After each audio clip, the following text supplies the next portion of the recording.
यशायाह अध्याय 40 सांत्वना के वचन। तुम्हारा परमेश्वर यह कहता है, मेरी प्रजा को शांति दो, शांति।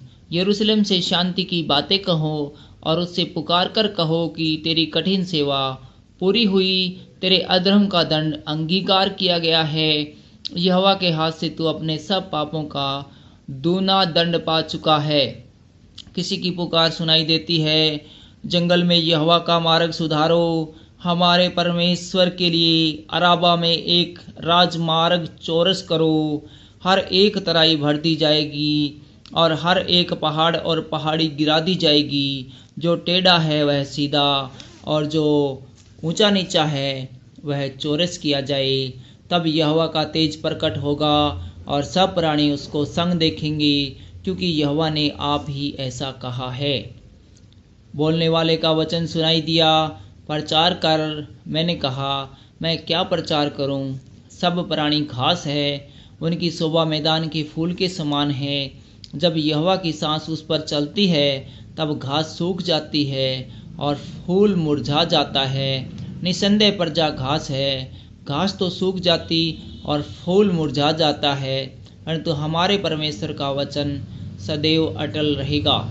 हे सियोन को शुभ समाचार सुनाने वाली, ऊंचे पहाड़ पर चढ़ जा। हे यरूशलेम को शुभ समाचार सुनाने वाली, बहुत ऊंचे शब्द से सुना, ऊंचे शब्द से सुना। मत डर। यहूदा के नगरों से कहे, अपने परमेश्वर को देखो। देखो, प्रभु यहोवा सामर्थ्य दिखाता हुआ आ रहा है। वह अपने भुजबल से प्रभुता करेगा। देखो, जो मजदूरी देने की है वह उसके पास है और जो बदला देने का है वह उसके हाथ में है। वह चरवाहे के समान अपने झुंड को चराएगा। वह भेड़ों के बच्चों को अंकवार में लिए रहेगा और दूध पिलाने हारियों को धीरे धीरे ले चलेगा। इज़राइल का अतुलनीय परमेश्वर। किसने महासागर को चुल्लू से मापा और किसके बीते से आकाश का नाप हुआ? किसने पृथ्वी की मिट्टी को नपुओं में भरा और पहाड़ों को तराजू में और पहाड़ियों को कांटे में तोला? किसने यहोवा की आत्मा को मार्ग बताया या उसका मंत्री होकर उसको ज्ञान सिखाया? किसने उससे सम्मति ली और किसने उसे समझाकर न्याय का पथ बता दिया और ज्ञान सिखाकर बुद्धि का मार्ग जता दिया? देखो, जातियां तो डोल में की एक बूंद या पलड़ों पर की एक धूल के तुल्य ठहरी। देखो, वह दीपों को धूप के किनकों से सरीखे उठाता है। लबालोन भी ईंधन के लिए थोड़ा और उसमें के जीव जंतु होम बलि के लिए बस न होंगे। सारी जातियां उसके सामने कुछ नहीं, वे उसकी दृष्टि में लेस और सुनने से भी घट ठहरी है। तुम परमेश्वर को किसके समान बताओगे और उसकी उपमा किससे दोगे? मूरत कारीगर ढालता है, सोनार उसको सोनों से मढ़ता है, उसके लिए चांदी की सांकलें ढालकर बनाता है। जो कंगाल इतना अर्पण नहीं कर सकता वह ऐसा वृक्ष चुन ले जो न घूने। तब एक निपुण कारीगर ढूंढकर मूरत खुदवाता और उसे ऐसा स्थिर कराता है कि वह हिल न सके। क्या तुम नहीं जानते? क्या तुमने नहीं सुना? क्या तुमको आरंभ ही से नहीं बताया गया? क्या तुमने पृथ्वी की नींव पड़ने के समय से ही विचार नहीं किया?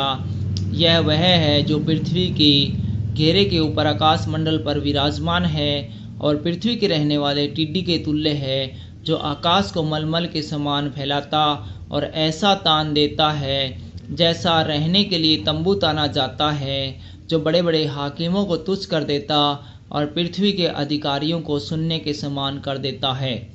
वे रोपे ही जाते, वे बोए ही जाते, उनके ठूंठ भूमि में जड़ ही पकड़ पाते कि वह उन पर पवन बहाता और वे सूख जाते और आंधी उन्हें भूसे के समान उड़ा ले जाती है।